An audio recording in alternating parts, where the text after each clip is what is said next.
Hey, babies.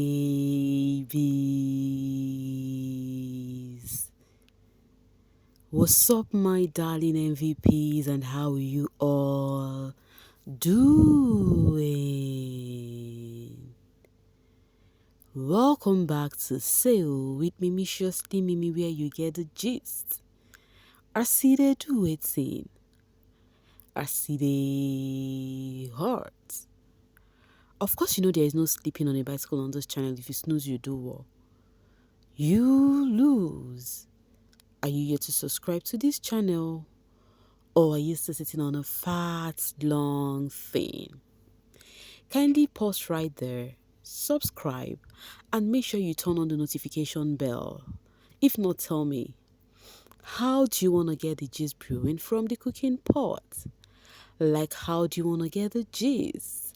Acide hot. So, guys, last night, in fact, I don't know what is happening with Biggie this season. Like, Big Brother is just actually, doing all of this tasks during the midnight. I don't know why. This is not the first tax that this house made. In fact, almost all their tax, they've been having it by midnight. I don't know why. Because people need to go to bed, people need to go to work, and they need to sleep. Some people would be like, oh, I needed to go to work on time. Now I'm still awake watching tax. I don't know why they're actually keeping things late this season. Any which ways, guys, one of the most anticipated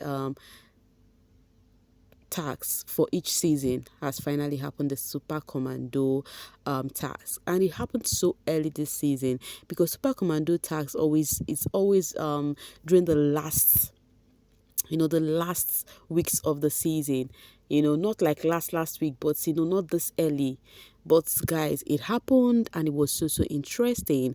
The housemate partaked in different tasks. They actually did some exercise afterwards. They actually went to the garden, the arena. Sorry, guys, they went to the arena, for another challenge. But the part of this task that actually got everyone so emotional was the part where the housemates had to read about some of the toughest part of their life and some of the things they went through in life. Like, guys, it was quite emotional. So the person, their number, once called by the HOH, according to Big Brother's instruction, would actually come to the stage and actually pour out, their hearts on how they keep moving, and they fired on, like they never gave up, they never relenting spirit. So each person came in to do their thingy. So the first pair that got to the stage was the Mbadiwe twins. They spoke about how they had their leg fractured and everything, and how they overcome it. Despite everything that happened, they still fire on.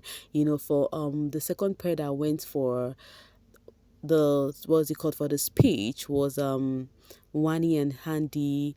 Wani and Handy, they spoke so much about what they've been through in life, the work they had first, in Lagos, how they were paying them 80,000 for a TV show, and then they were still bullying them at work. It may seem as though those kids, the reason why they are this defensive, the reason why they sharp their eyes like this is because of they've actually experienced bullying so much. And when you've experienced a thing like that, you would definitely want to stand tall everywhere, and everything to you would look like an attack. Yes. So you try to defend every now and then. So for them, they explained what they went through, how they had to later leave the work because they would, from the mainland, if you stay in Lagos, you would understand the difference between mainland and island. It's not easy going from the mainland to the island. They would go like that, until enough is enough. They had to just, say no. They said they started sleeping at the office. Yet they were still going through it. Later on, they had to quit the job, but look at where they are now.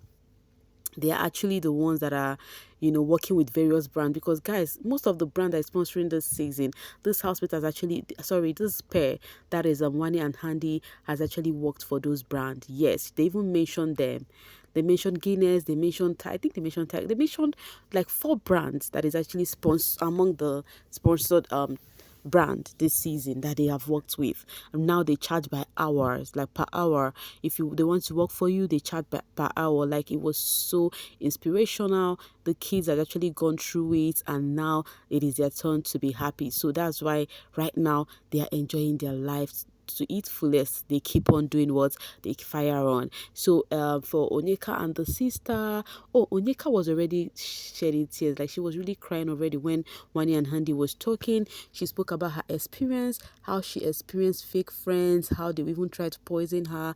She's about experienced a near-death accident. In fact, they actually poured it all out, guys. I'm not gonna lie, it was an emotional scene. Like, trust me, seriously, Mimi, I would always be shedding tears because, guys, it was so emotional. Even Onyeka started, once she started, she was crying already before she stepped on stage. She spoke about sabotaging and how people has misunderstood her, yet she has refused to not, change from whom she is. All right, coming from watching a mirror, this Onyeka everyday cry is starting to look like a strategy.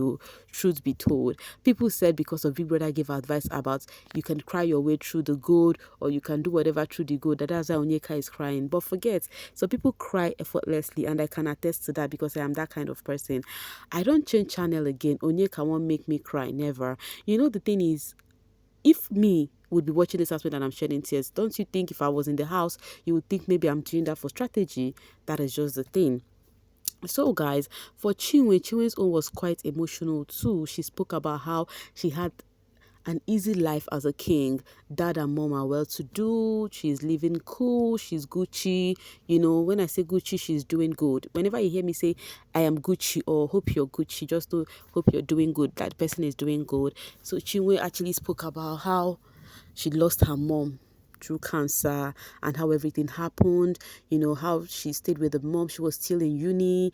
Now she was left to take care of the siblings, that the youngest was 7 years as at then when the mom died. Right now the youngest is 19 years or thereabouts, and that she's so proud of the lady she has become. Zayan also spoke about his own, how he went far away to the Philippines to search for a greener pasture, that is to school there.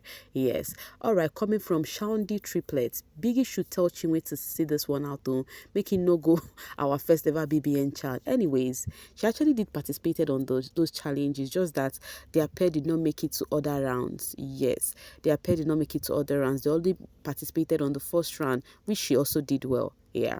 So for the Shatoria, they also spoke about their own. Sean spoke about his football and how he had trials. Victoria also spoke about how he was just, going from one place to the other until she found traveling. Something she found as an hobby is something she's being paid for right now. And then for Suja and Tofa, let me talk about that of Tofa. His own was quite emotional. Tofa, spoke about how he lost his tour, how everything got burned down, yeah. And then for Double K and Kesia, let me talk about that of Kesia. Kesia spoke about how she came from a family who only wants education. If it's not education, you're not doing anything else. They don't care about skills. They want everything education.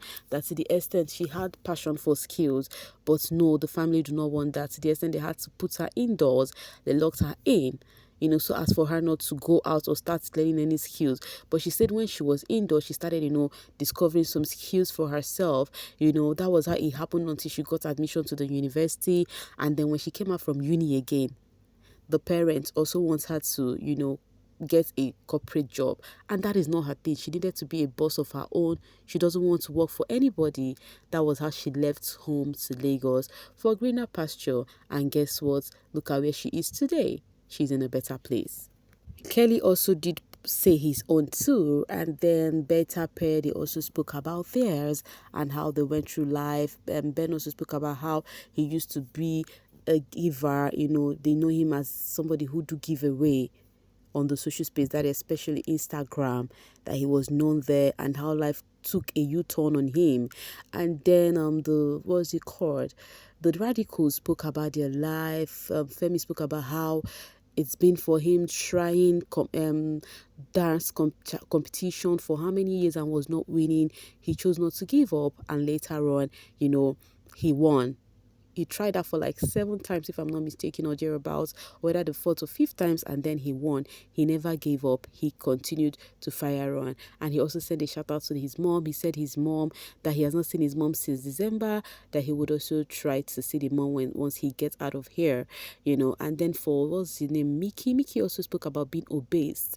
He said he used to be a very fat boy that actually have a breast. Like, he was that big because he eats so much shawarma. He loves junkies, like junk food so much.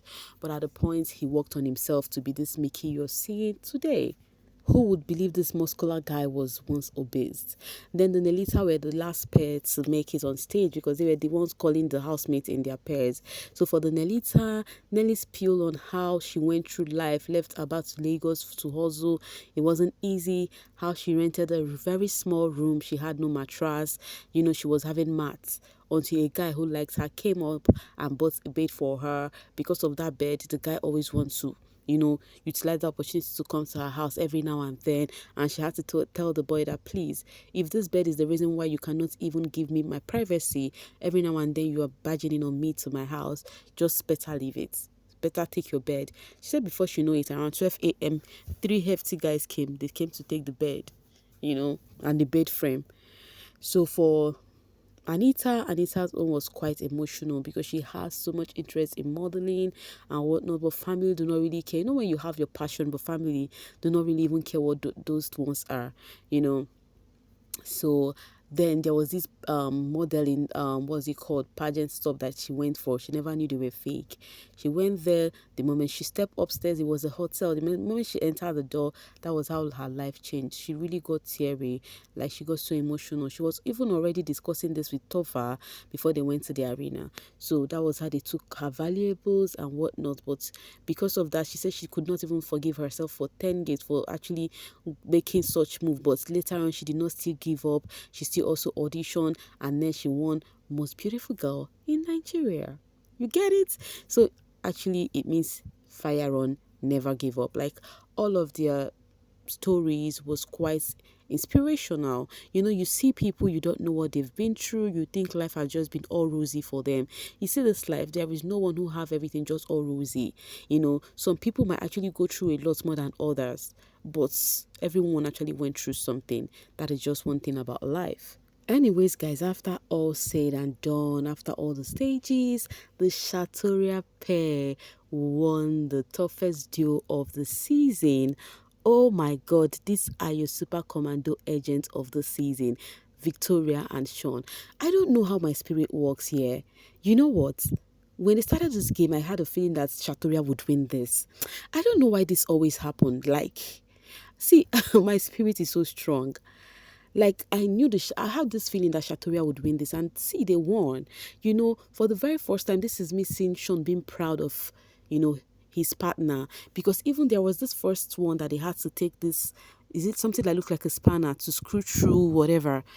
Victoria was the one that made them pass that challenge.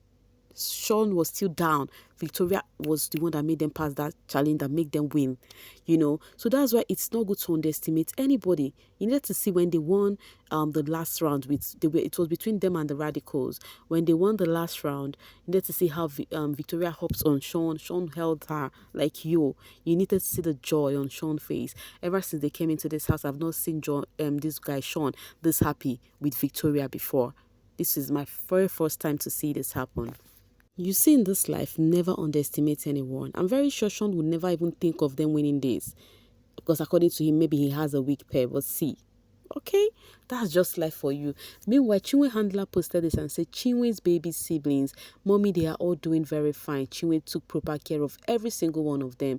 You will forever remain in our hearts. Oh my God. So the handler posted Chinwe's siblings, whom was the mommy left her for, it's well. It's really well. The kids are looking good and they're all grown up. Official Chinwe handler posted and said, cheers to those of us who had to continue going when it felt impossible. Cheers to those of us who lost a loved one that meant so much to us. Okay, and kept going. I just want you to know that grief is the price you pay for love, and it's okay to cry. Oh, that's so sweet.